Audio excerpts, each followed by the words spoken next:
जब भी कोई पत्नी अपने पति के घर आती है, उसके पीछे वो बहुत सारी कुर्बानियाँ देकर आती है। अपने जो पीछे उसका घर है, परिवार है, भाईचारा है, सबको छोड़ छाड़ कर अपने पति के साथ आ जाती है। और वही पति अगर उसके साथ क्रूरता करने लग जाए, उसके साथ दुर्व्यवहार करने लग जाए, तो उस पत्नी का कैसा हाल होगा। दोस्तों, आज की घटना जो मैं आपको बताने जा रहा हूँ, इसमें एक पति अपनी पत्नी के ऊपर इतना बड़ा क्रूर हो जाता है, इतना बड़ा उसके ऊपर अत्याचार करने लगता है। दोपहर को 12 बजे उसे ठीक दोपहरी में मुर्गा बनाता। मुर्गा बनाने के बाद उसके जो पीठ होती है उस पर एक ईंट रखता और उसके बाद उसके साथ बहुत ही ज़्यादा क्रूरता करता। दोस्तों, अगर आप भी पूरा मामला सुनेंगे तो एक बार के लिए आप भी दंग रह सकते हैं, आप भी सोचने के लिए मजबूर हो सकते हैं कि आखिरकार इंसान इतना कैसे गिर जाता है। आइए दोस्तों, जानते हैं पूरा मामला क्या था। नमस्कार, जय हिंद। आप देख रहे हैं APH न्यूज़ राहुल रावत के साथ। तो दोस्तों, आज की जो हकीकत की घटना आपको बताने जा रहा हूं, उत्तर प्रदेश के बरेली की है। यहां पर जो आज मैं नाम लेने वाला हूं वो नाम काल्पनिक होंगे। एक लड़की जिसकी उम्र होती है 24 साल, जिसका नाम शीला होता है, उसकी नज़दीक में ही रहने वाले एक लड़के जिसका नाम रवि होता है, उससे शादी कर दी जाती है। और शादी करने के बाद दुल्हन अपने घर में आ जाती है। घर वाले दुल्हन को देखकर तो खुश होते हैं, लेकिन उसके साथ में जो दान दहेज मिलता है उसे देखकर उनकी नाक चढ़ जाती है। उनका जो गुस्सा है वो साथ में आसमान पर होता है। अड़ोसी पड़ोसी भी उनके घर पर आकर यही कहते हैं कि तुमने तो अपने बेटे को लुटवा दिया, इसे तो कुछ मिला ही नहीं है। अब घर वाले भी बहुत ज़्यादा परेशान होने लगते हैं। जो पति होता है वो अपनी पत्नी से कहने लगता है कि तुम कुछ लेकर ही नहीं आई, तुम्हें तो बहुत कुछ लेकर आना चाहिए था। मैं तो पढ़ा लिखा हूँ, मैं तो इस तरह का हूँ, अगर दूसरी किसी लड़की से मेरे साथ में शादी होती तो मुझे बहुत कुछ मिल जाता।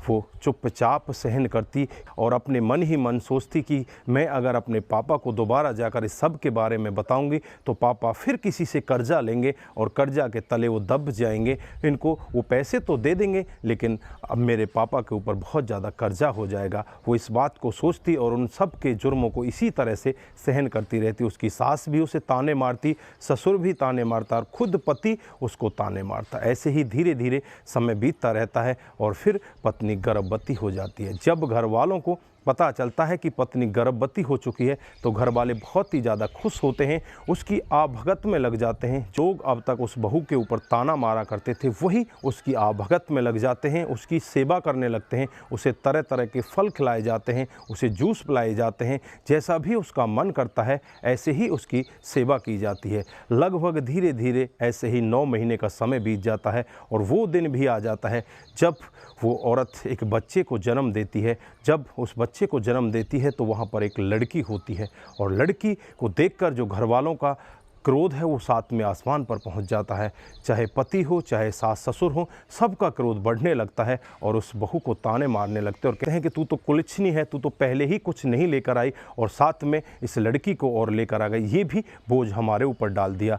तू आपको एक बात और बता देना चाहता हूँ, जो भी संतान की प्राप्ति होती है वो इंसान के खुद भाग्य पर डिपेंड करती है। ये लेडीज़ का भाग्य इस पर डिपेंड नहीं करता। जो भी संतान होती है वो पुरुष के भाग्य के ऊपर ही होती है। अगर आपके भाग्य में लड़की है तो आपको लड़की ही पैदा होगी और अगर आपके भाग्य में लड़का है तो लड़का पैदा होगा। आज इस युग में आकर भी लोग बाग इस तरह का भेदभाव करते हैं जो कि उन्हें नहीं करना चाहिए। उसके बाद वो औरत चुपचाप उनके जुर्मों को, उनकी बातों को सहन करती है और धीरे धीरे ऐसे ही समय बीतता रहता है। एक दिन का वाक़या होता है जब पति पत्नी के बीच में बहुत ज़्यादा लड़ाई हो जाती है। पति अपनी पत्नी से कहता है कि तुम अपने पिता के पास जाओ और वहाँ से कुछ पैसा लेकर आओ, क्योंकि तुमने लड़की को पैदा किया है। अब मैं इस लड़की की परवरिश करूँ तो कैसे करूँ, मेरे पास कोई पैसा नहीं है, तुम्हें अपने पिता से पैसा लेकर आना पड़ेगा। क्रोध इतना बढ़ जाता है उस औरत के साथ में, वो लड़का मार पिटाई करता है और वो इतनी थक जाती है, थक हार कर अपने मायके पहुँच जाती है और वो सोचने लगती है कि अब तो मुझे अपने माता पिता को बताना पड़ेगा। फिर वो अपने माता पिता को बताती है। माता पिता सारा वृत्तांत सुनते हैं, लेकिन माता पिता यही सोचते हैं कि ये आपस की कुछ लड़ाई है। उन्हें इसके पूरा ज्ञान नहीं होता कि इसके पीछे चल क्या रहा है।